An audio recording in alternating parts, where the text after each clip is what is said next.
আসসালামু আলাইকুম ওয়া রাহমাতুল্লাহ। আলহামদুলিল্লাহি রাব্বিল আলামিন ওয়াল আকিবাতু লিল মুত্তাকিন ওয়াস সালাতু ওয়াস সালামু আলা রাসূলিল কারীম ওয়া আলা আলিহি ওয়া সাহবিহি আজমাইন, আম্মা বা'দ। ফাআউযু বিল্লাহি মিনাশ শাইতানির রাজীম। বিসমিল্লাহির রাহমানির রাহিম।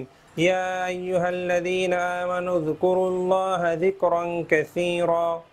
আল্লাহ সুবহানাহু ওয়া তাআলা পবিত্র কোরআনে বিভিন্ন স্থানে আমাদেরকে লক্ষ্য করে বলেছেন, মুমিনদেরকে লক্ষ্য করে বলেছেন যে আল্লাহ সুবহানাহু ওয়া তাআলা জিকির করতে আল্লাহ সুবহানাহু ওয়া তাআলা বারংবার ইরশাদ করেছেন। তো জিকির কাকে বলা হয়?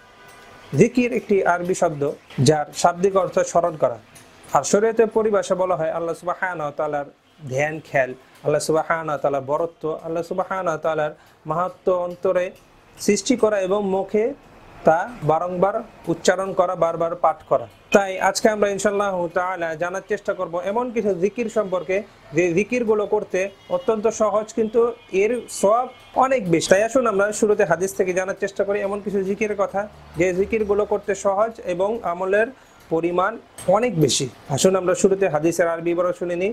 আন সামুরাতা ইবনে জুনদুব রাদিয়াল্লাহু তাআলা আনহু قال قال رسول الله صلى الله عليه وسلم أفضل الكلام أربع لا تبالي بأيهن بدأت সুবহান আল্লাহ আলহামদুলিল্লাহ ওয়ালা ইলাহা ইল্লাল্লাহ আল্লাহু আকবার। হযরত সামুরা ইবনে জুনদুব রাদিয়াল্লাহু তাআলা আনহু হতে বর্ণিত, তিনি বলেন রাসূলুল্লাহ সাল্লাল্লাহু আলাইহি ওয়াসাল্লাম ইরশাদ করেছেন, আফদলুল কালামি আরবাউন, শ্রেষ্ঠ বাক্য, শ্রেষ্ঠ কথা হলো চারটি।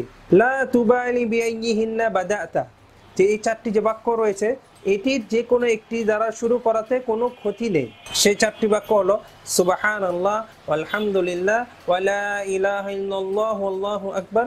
এটি মুসলিম শরীফের হাদিস। তো আল্লাহর নবী সাল্লাল্লাহু আলাইহি সাল্লাম ইরশাদ করলেন যে চারটি বাক্য শ্রেষ্ঠ, যে কোনো একটি দ্বারা শুরু করাতে কোনো সমস্যা নেই, কোনো ক্ষতি নেই। সেই চারটি বাক্য কি? সুবহানাল্লাহ আলহামদুলিল্লাহ ওয়ালা ইলাহা ইল্লাল্লাহু আল্লাহু আকবার। যে এই যে চারটি বাক্য রয়েছে এটির আকপিচ করাতে কোনো সমস্যা নেই। কেউ যদি চায় তাহলে সে আলহামদুলিল্লাহ দ্বারা শুরু করতে পারে, অথবা আল্লাহু আকবার দ্বারা শুরু করতে পারে, অথবা লা ইলাহা ইল্লাল্লাহ দ্বারা শুরু করতে পারে। এতে কোনো সমস্যা নেই। অর্থাৎ যার যেভাবে সুবিধা হয়, যার যেভাবে পড়তে ভালো লাগে সে সেইভাবে পড়বে, এতে কোনো সমস্যা নেই। তো আমরা এই হাদিস থেকে চারটি আমলের কথা, চারটি জিকিরের কথা জানলাম, যে চারটি হলো উত্তম বাক্য। আসুন আমরা আরেকটি হাদিস থেকে জানার চেষ্টা করি যে উত্তম আমল সম্পর্কে। আন আবি হুরায়রা রাদিয়াল্লাহু তাআলা আনহু আনিন নবী সাল্লাল্লাহু আলাইহি ওয়াসাল্লাম قال من قال سبحان الله وبحمده في يوم 100 مرة حطت خطاياه وإن كانت مثل زبد البحر رواه البخاري। যে হযরত আবু হুরায়রা রাদিয়াল্লাহু তাআলা আনহু হতে বর্ণিত, তিনি বলেন রাসূলুল্লাহ সাল্লাল্লাহু আলাইহি ওয়াসাল্লাম ইরশাদ করেছেন, মান ক্বালা সুবহানাল্লাহি ওয়া বিহামদিহি ফি ইয়াউমিন 100 মাররা, যে ব্যক্তি প্রতিদিন 100 বার সুবহানাল্লাহি ওয়া বিহামদিহি পাঠ করবে তাহলে কি হুত্তাত খাতায়াহু ইন কানাত মিসলা জাবাদিল বাহরি, যে তার গুনাহসমূহ ক্ষমা করে দেওয়া হবে যদিও তা সমুদ্রের ফেনা পরিমাণ হয়। সুবহানাল্লাহি বিহামদি, অর্থাৎ কারো যদি গুনাহ সমুদ্র ফেনা পরিমাণও হয় তবু আল্লাহ সুবহানাহু ওয়া তাআলা তার গুনাহসমূহ মাফ করে দিবে।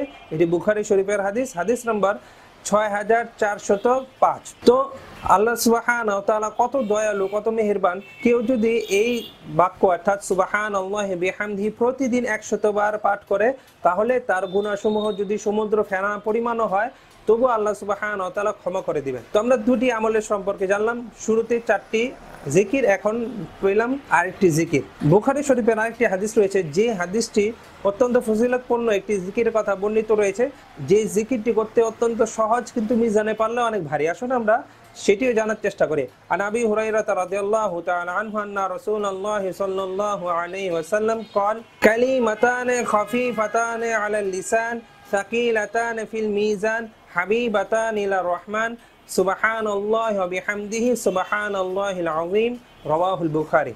যে হযরত আবু হুরায়রা রাদিয়াল্লাহু তাআলা আনহু হতে বর্ণিত, তিনি বলেন যে নবী করিম সাল্লাল্লাহু আলাইহি সাল্লাম ইরশাদ করেছেন, কালিমাতানে খাফিফাতানে আলাল লিসান, এমন দুটি বাক্য রয়েছে যেটি জবানে উচ্চারণ করতে অনেক সহজ। যে আল্লাহর নবী সাল্লাল্লাহু আলাইহি সাল্লাম ইরশাদ করেছেন এমন দুটি বাক্য রয়েছে যেটি জবানে উচ্চারণ করতে সহজ, সাকিলাতান ফিল মিজান, তবে মিজানে পাল্লা অনেক ভারী। এরপর কি? হাবিবাতান ইলা রহমান, এবং আল্লাহ সুবহানাহু ওয়া তাআলার নিকট অত্যন্ত পছন্দনীয় সেই দুটি বাক্য কি?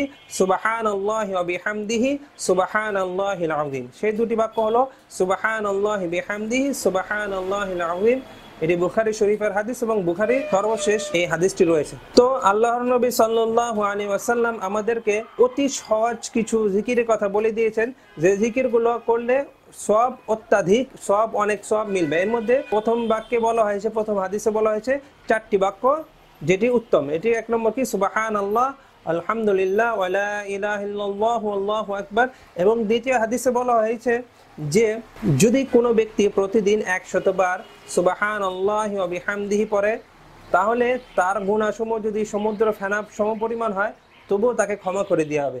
আর এই হাদিসে বলা হয়েছে যে এমন দুটি বাক্য রয়েছে যেটি জবানে পড়তে অত্যন্ত সহজ, অথচ মিজানে পাল্লা অত্যন্ত ভারী হবে এবং আল্লাহ সুবহানাহু ওয়া তাআলার নিকট অতি পছন্দনীয়, অতি প্রিয়। সেটি কি? সুবহানাল্লাহি বিহামদিহি সুবহানাল্লাহিল আযীম। তো আমরা মোটামুটি এই কয়েকটি জিকির পেলাম যা অত্যন্ত ফজিলতপূর্ণ, অত্যন্ত ফজিলতময় এবং আমল করা অত্যন্ত সহজ। এখন আমাদের করণীয় কি? আমাদেরকে এই জিকিরগুলো করতে হবে। তো এই জিকিরগুলো করতে আমাদের জন্য অতিরিক্ত সময় নির্ধারণ করতে হবে না।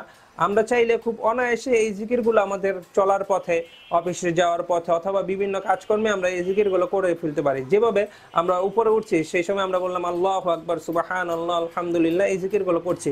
নিচে নামছি আমরা সুবহানাল্লাহি বিহামদিহি সুবহানাল্লাহিল আযীম এটা পড়তে পারি। অথবা আমরা বাসে করে কোথাও যাচ্ছি, অফিসে যাচ্ছি বা স্কুলে যাচ্ছি অথবা কোনো কর্মক্ষেত্রে যাচ্ছি, আমরা দেখা যাচ্ছে চুপ না থেকে আমরা মনে মনে জিকিরগুলো করতে থাকি অথবা পড়তে থাকি, তাহলে দেখা যাবে অল্প আমলে আমরা মহা প্রতিদান পেতে থাকবো এবং অল্প আমলে অধিক সংখ্যক সওয়াবের অধিকারী হয়ে যাব। কারণ আমরা জানি যে প্রসিদ্ধ একটি হাদিসে যে নবী করিম সাল্লাল্লাহু আলাইহি সাল্লাম যখন মেরাজের রাত্রিতে আকাশে গমন করেন, তখন হযরত ইব্রাহিম আলাইহিস সালামের সাথে দেখা হয়।